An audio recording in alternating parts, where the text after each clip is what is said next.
Buenos días y bienvenidos a las entrevistas en Religión Digital. Nos acompaña Juan Pablo Somiedo. Juan Pablo, buenos días. Buenos días. Sacerdote, experto en relaciones internacionales y que nos va a hablar de un tema, o al menos vamos a intentar que nos hable, de un tema intenso, interesante y a la vez muy complicado, que es la Santa Sede y su papel en el mundo, su papel en este mundo global a nivel diplomático y también... Bueno, estamos hablando de una institución que probablemente es la única en un mundo globalizado que tiene representantes por todas partes, tiene tentáculos de poder, de información, de representatividad en todos los rincones de la Tierra y, por lo tanto, tiene un papel, o debería tener un papel fundamental en la consecución del mundo que queramos construir. ¿No crees que va un poquito por ahí? ¿Cómo es la Iglesia respecto al mundo en este sentido, en el sentido político, diplomático? Hombre, vivimos en un mundo convulso, ¿no? En un mundo que está, yo diría que buscando un nuevo imaginario, ¿no? Hemos pasado de un imaginario griego en la antigua Grecia al imaginario favorecido por la Revolución Francesa y la Revolución Americana, y ahora estamos en busca de ese tercer imaginario que todavía no se ha definido muy correctamente y que se apoya, como no, en un nuevo paradigma, ¿no? De la tecnología y de la comunicación, como es la disponibilidad de información que ha propiciado Internet como nunca se había visto, ¿no? A lo largo de la historia, nunca la información ha estado tan accesible al hombre de a pie, al hombre corriente. Y a la vez tan fácilmente manipulable, porque una cosa es tener acceso a la información, claro, y otra saber discernir y tener la capacidad suficiente como para diferenciar el trigo de la paja y saber con lo que te quedas qué puede llegar a significar. Tener una visión de conjunto. Yo siempre digo que la información, cuando tú puedes tener mucha información, pero la información es acéfala, la información no piensa por ti. Y toda esa caudal de información requiere una formación previa para poder seleccionarla, analizarla, para llegar a conclusiones útiles, ¿no? Así lo entienden la mayoría de los estados, pero también muchas de las grandes compañías multinacionales que tienen especialistas en analizar esa información, no de una manera amateur, sino de una manera... O sea, que tal vez la dinámica de que son los estados los que conforman la civilización está cambiando, porque ahora estamos hablando de multinacionales, de grandes empresas, de, no sé si llamarlos lobbies o cómo denominarlos, que tienen una capacidad de influencia a nivel económico, a nivel político y en todos los aspectos de la vida, enorme, como decías tú. Enorme, sí. De hecho, hemos pasado, este es otro cambio, hemos pasado de una cuestión de la Guerra Fría, ¿no? Hace poco tiempo, que era una cuestión de base política, ¿no? Sí. Y ahora estamos metidos en otra cuestión completamente diferente, que es sustancialmente económica, ¿no? Cuando nos referimos a África, un continente que tiene el 80% de recursos estratégicos, como pueden ser gas, petróleo, coltán, esos teléfonos móviles están hechos con ese material, ¿no? Entonces, estamos viendo una nueva guerra fría entre potencias, esta vez en un mundo multipolar. Si la Guerra Fría era un mundo bipolar con dos potencias enfrentadas, simétrico, un conflicto simétrico, ahora estamos viviendo un conflicto multipolar y asimétrico, ¿no? Donde hay varias potencias que rivalizan por conseguir esos recursos estratégicos tan importantes para todos, incluido España, claro. Y en ese punto, ¿cómo se posiciona la Iglesia? No sé si llamar la Iglesia o la Santa Sede, que es la estructura que genera la diplomacia hay que hacer los contactos. Hay una distinción de terminología, pero también de concepto, ¿no? Cuando nos referimos desde una vertiente política a la Iglesia, hay que hacer la distinción. Una cosa es la Iglesia, digamos, en su faceta evangélica, pastoral, y otra cosa muy distinta es el Vaticano como Estado reconocido por la inmensa mayoría de los países. Sí.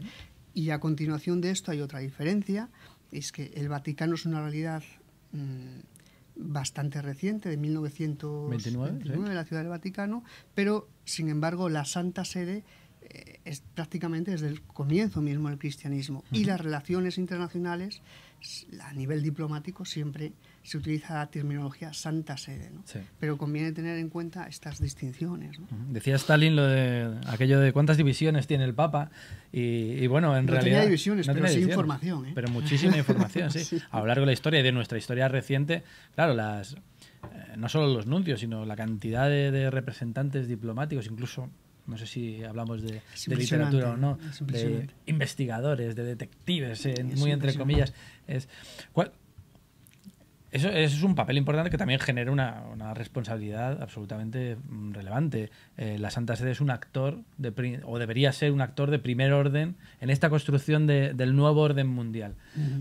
Comentábamos antes de comenzar la entrevista de una pequeña diferencia, o una sensible diferencia, ya me dirás tú, entre la visión de la política internacional de Juan Pablo II, un pontificado, recordemos, 27 años largos, el tercero más largo de la historia, y este de Benedicto XVI. Sí.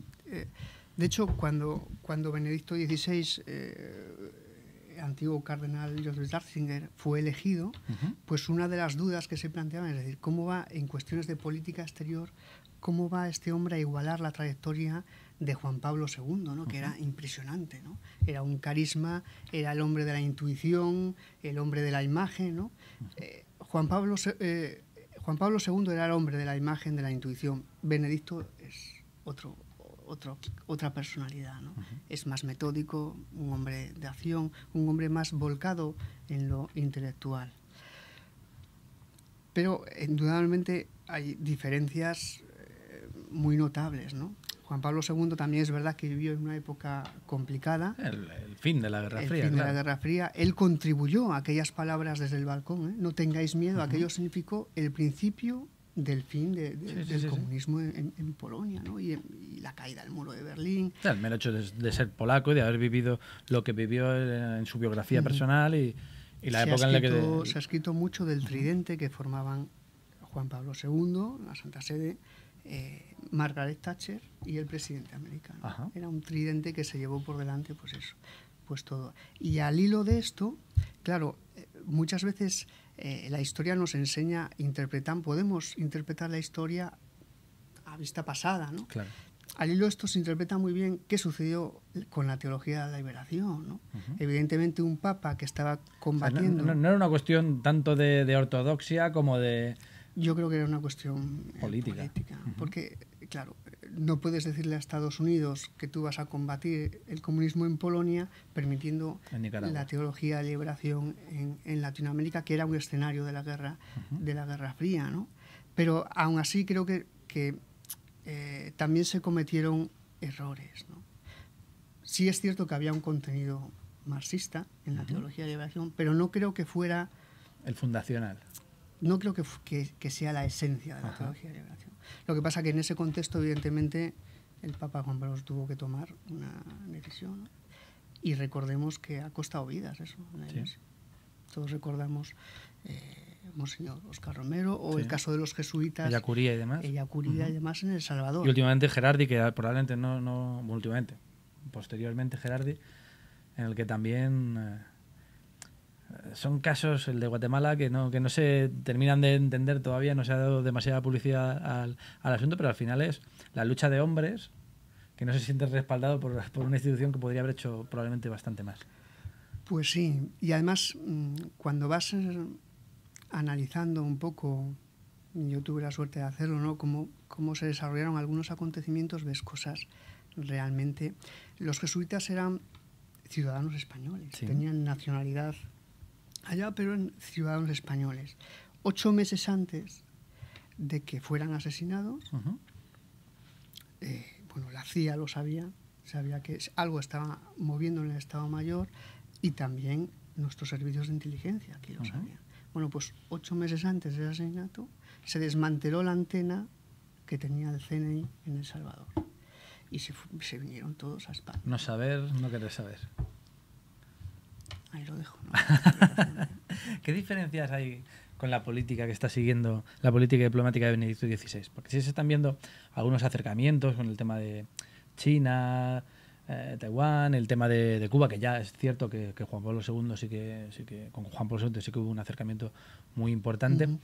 Pero a la vez se originan otra serie de conflictos y de problemas. Todo lo que comentabas de África, las relaciones con el mundo árabe. Han sido especialmente, sobre todo con el mundo musulmán, digamos que muchos han dicho, no, es que Benedicto XVI realmente es un hombre apolítico, que no... Sí hace política, pero lo hace de una forma original, ¿no? Y muchas veces contradictoria. Se ha dicho también, desde fuentes internas del Vaticano, que no se deja asesorar mucho en este aspecto, ¿no? Por ejemplo, el famoso discurso en Ratisbona, nadie, digamos, funcionarios vaticanos quisieron repasar el discurso, que es lo más normal. Cuando el Papa va a hablar, siempre hay gente que repasa. Sí. O sea, si se hubiese repasado, probablemente no se hubiese Esa frase no hubiera aparecido. Pero fue... O más contextualizada. Fue el propio Papa quien deliberadamente, consciente o inconscientemente, dijo que no quería que se revisase ese escrito, y así lo dijo. Y eso causó aquellas famosas palabras, ¿no? Encendió el mundo musulmán. Sí. A raíz de eso, precisamente el jefe de seguridad del Vaticano tuvo que aumentar las medidas, ¿no? de seguridad. Luego, sí es verdad que la cosa acabó bien, porque se hizo, digamos, fue famosa la audiencia que tuvo con el rey de Emiratos Árabes, ¿no? Sirvió para que se originaran más estudios en común entre intelectuales musulmanes y católicos. Pero eso no quita también para que haya hechos contradictorios. Es decir, tú no puedes mantener esa supuesta relación y luego invitar a Farachi, por ejemplo, que es reconocida, ¿no? Sí. Claro, es contradictoria, ¿no? De todas formas, yo creo que hay que quedarnos con lo que le está pidiendo el Papa Benedicto al Islam, ¿no? Le está pidiendo, oye, comenzar la tarea que nosotros tuvimos que hacer después de las cruzadas para interpretar la Biblia, ¿no? Para no leerla literalmente, ¿no? Eso fue un esfuerzo de 2 siglos a partir de la Ilustración, que viene siendo un esfuerzo interpretativo, hermenéutico, ¿no? Es muy reduccionista pensar que en cierto modo el Islam está por cuestión además de tiempo, en nuestro siglo XIV, en nuestro siglo XV. Pues a nivel de interpretación del Corán lo hacen de una manera mucho más literal, sobre todo algunos grupos. Claro. No hay que generalizar, es decir, el Islam, no hay que quedarse con los fundamentalistas islámicos, pero sí que es verdad que el Papa les anima a conciliar la fe y la razón y a interpretar la escritura y hacer ese esfuerzo, ¿no? de renovación. Estamos hablando de diplomacia y también de comunicación. En una sociedad como la actual, da la sensación que se han roto ya todos los muros y el Vaticano lo está sufriendo todavía, lo ha sufrido con el escándalo Batilix, en el que de repente ese silencio por el que se hizo famosa la institución, que también otorgaba un poder y una influencia tremenda, parece que ha desaparecido. De repente cualquiera, hasta el mayordomo, hasta uno de los seres más queridos del propio Papa, es uno de los que, luego veremos si ha sido una cortina de humo o no lo suyo, pero salen documentos secretos, se conoce todo, incluso temas relacionados con la banca, con las finanzas, con temas, no sé. Sí. ¿Eso es un fallo estratégico? ¿Eso puede servir para que la Santa Sede mejore también esa capacidad de comunicación y de estrategia?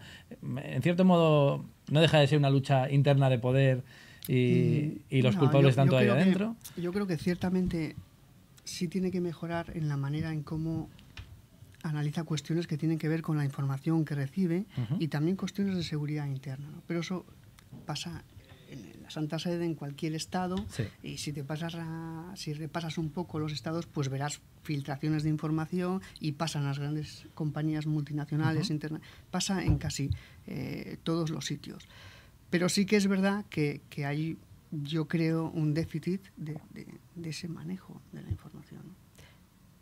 Pero no puedo apuntar mucho más. Tenemos que ir terminando, pero me gustaría preguntarte, aunque fuera esquemáticamente, ¿cuáles son los puntos clave que, desde tu opinión, debería afrontar la diplomacia vaticana para interactuar eficazmente en el mundo que se está construyendo? Bueno, siempre una cuestión... No hay bases, digamos, inamovibles, ¿no? La diplomacia vaticana, además, si por algo se caracteriza, es por su flexibilidad, ¿no? Lo mismo te dialoga con un dictador de Latinoamérica o tal que con el presidente de Estados Unidos. Esa ductilidad le hace ser enormemente eficiente, ¿no? Eficaz y eficiente, ¿no? En ese sentido. Si tuviéramos que poner unos puntos importantes, digamos que, pues, en principio tendría que poner el acento en defender todo lo relativo con la democracia en el mundo, aunque eso suponga a veces, pues, navegar, lo estamos viendo en Cuba, ¿no? En Cuba, sí, con la actuación de Juan Pablo II se avanzó muy poquito, también porque el contexto no ayudaba, Estados Unidos estaba muy enrocado, ¿no? En cambio, ahora ha habido un proceso de diálogo, de acercamiento, Estados Unidos también ha cambiado su postura y estamos viendo los frutos. Recientemente, vosotros mismos lo acabáis de publicar, pues eso, que uno de las instituciones educativas va a pasar otra vez a la Iglesia. También tenemos todo el tema de presos cubanos que están saliendo gracias a la mediación de la Iglesia. Cardenal Ortega, que probablemente está siendo un personaje bastante vilipendiado por algunos sectores cuando está en una situación bastante difícil. Sí, la tarea es complicada. Muy complicada. Y en África, estamos asistiendo, es el granero del mundo. Siempre, al final, son los que peor lo pasan. Claro. La Iglesia es la institución que más trabaja en el continente. Hablar de continente es complicado, pero bueno, tenemos que ser así de rápidos. Pero, ¿qué podemos hacer? Claro, es un continente, estamos generalizando, ¿no? Porque claro, en África hay multitud de... Y hay varios continentes dentro de África. Sí. Y hay una cosa que no es baladí, y es la construcción de las fronteras. ¿Cómo se han construido las fronteras? Con Escuadra y Cartago. Claro, porque después vinieron los colonizadores y ahí no se atendió ni a religión ni a etnia, se atendió nada más a circunstancias meramente políticas. Claro. Entonces, eso ha surgido. Y de ahí puede venir toda esa consecuencia de estados fallidos que estamos viendo como Somalia, por ejemplo. Pues son consecuencias muchas veces el periodo de descolonización se hizo fatal. Francia se marchó, dejó aquello sin ninguna institución. Claro, no se puede hacer. Dejaron de su suerte. Claro. Y hay un montón de misioneros que se están dejando ahí la vida, pues y que en muchas ocasiones... La labor es impresionante, impresionante. La Iglesia tiene gente trabajando en los rincones más difíciles del mundo, ¿eh? Y es una labor impresionante. En ese sentido... Nos hemos quedado sin tiempo, Juan Pablo, pero sí me gustaría invitarte en otra ocasión para que podamos hablar de temas concretos, de la situación en Tierra Santa, por ejemplo, de la que no hemos podido hablar, de la Cuba post-Castro, de las relaciones con China. Sí, es interesantísimo. De Latinoamérica, que hemos hablado de la teología de liberación, pero sí es cierto que aunque parece que está adormecida, todos los políticos y gobernantes que han ido saliendo desde Lula, Chávez, Correa y demás, tienen bastante que ver con todo esto de lo que estamos hablando. Me gustaría que si quieres, si tienes tiempo, en alguna ocasión podamos abordar cada uno de estos temas de una manera más concreta y más... Fenomenal, estoy disponible cuando queráis. Pues será un placer. Esto ha sido, señores, un aperitivo, pero no se lo pierdan porque con Juan Pablo... No se vean todavía, aún hay más. Aún hay más. Muchas gracias, Juan Pablo. Gracias. Y a ustedes pues les esperamos en nuevas ediciones de las entrevistas en Religión Digital. Muy buenos días.